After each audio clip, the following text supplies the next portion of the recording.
بغیر سحری کے روزہ ہوگا یا نہیں؟ سوال ہے کہ سحری کے ٹائم اگر کسی شخص کی جو ہے وہ آنکھ نہیں کھلی اور سحری کا وقت ختم ہو جانے کے بعد دن میں یعنی 8-9 بجے اس کی آنکھ کھلی، تو ایسی صورت میں اب وہ روزے کی نیت کر سکتا ہے یا نہیں، اور اس کا روزہ ہوگا یا نہیں، تو اس حوالے سے کیا حکم ہوگا؟ یاد رہے کہ رمضان المبارک کے اندر جو سحری کی جاتی ہے، اور رمضان المبارک ہو یا اس کے علاوہ روزے کے لیے جو سحری ہے یہ روزے کے لیے شرط نہیں ہے، یعنی ایسا نہیں ہے کہ اگر سحری نہیں کی تو روزہ نہیں ہوگا، یہ بالکل نہیں ہے۔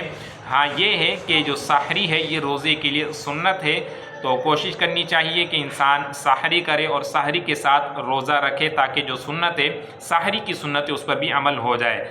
البتہ اگر سحری نہیں کی اور آنکھ لگ گئی یا کوئی بھی معاملہ ہو گیا، اور تو اب اس حوالے سے شرعی حکم یہ ہے کہ اگر جو روزے کا وقت ختم ہونے کے بعد اگر جان بوجھ کر روزے کے منافی کوئی کام، جیسے جان بوجھ کر کھانا پینا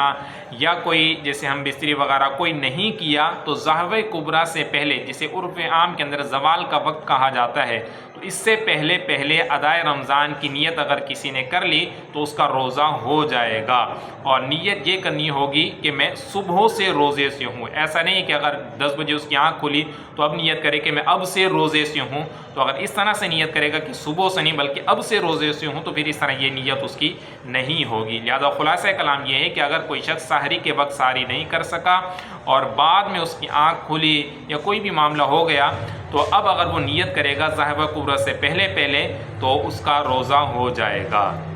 بعض لوگوں کے اندر غلط فہمی اس وجہ سے یہ مسئلہ بھی بنایا گیا ہے، یعنی آپ کو عرض کیا جا رہا ہے کہ کچھ لوگ یہ سمجھتے ہیں کہ اگر سحری نہیں کی تو روزہ ہی نہیں ہوگا، یعنی روزے کے لیے وہ سحری کو شرط سمجھتے ہیں کہ اگر سحری کی تو روزہ ہوگا اور اگر سحری نہیں کی تو روزہ نہیں ہوگا، تو یہ غلط فہمی آپ نے اپنے سے دور کر دی ہے۔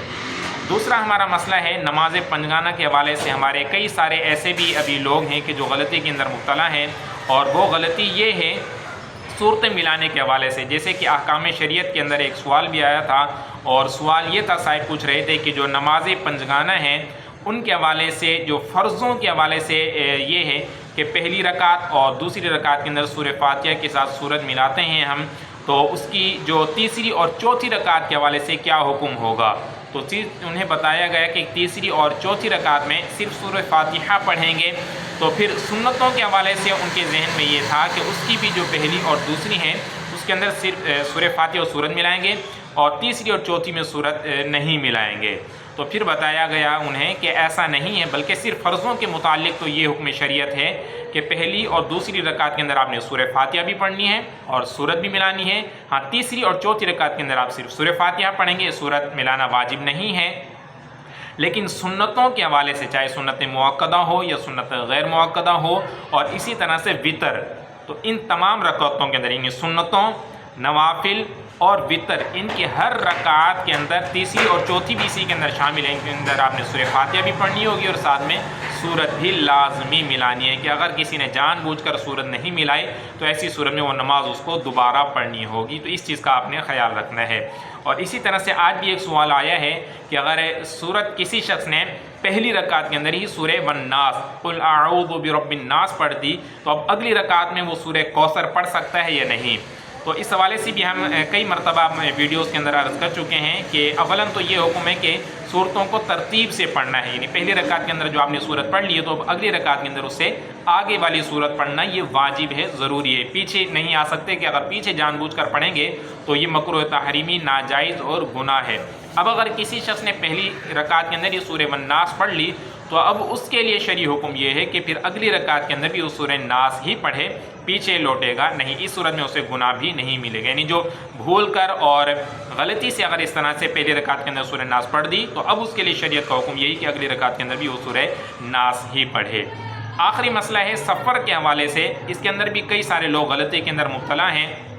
وہ یہ کہ جب انسان شرعی مسافر بن جائے تو اس کے لیے حکم ہے کہ وہ نماز کو قصر ادا کرے گا، یعنی جو 4 رکعت فرض ہیں تو ان کو 2 رکعت فرض ادا کرے گا۔ تو ایک صاحب ملے تھے تو انہوں نے مسئلہ شرعی پوچھا نماز قصر کے حوالے سے، تو انہیں مسئلہ بتایا گیا کہ جب انسان شرعی مسافر بن جائے، سفر میں ہو،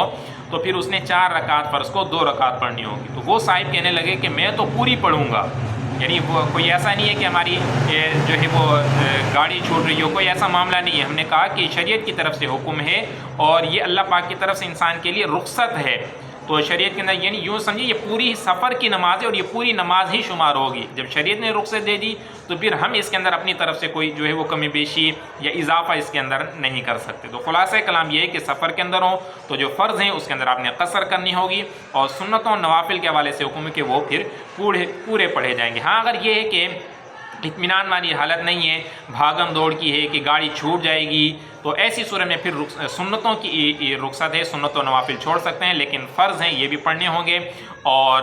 جو ہے وتر واجب ہیں یہ بھی ادا کرنے ہوں گے، اور سنت فجر یہ بھی جو قریب واجب ہیں تو ان کے بھی پڑھنے کا اہتمام کرنا ہوگا۔ اللہ پاک ہم سب کو شرعی تقاضوں کے مطابق اپنی عبادات بجا لانے کی توفیق عطا فرمائے۔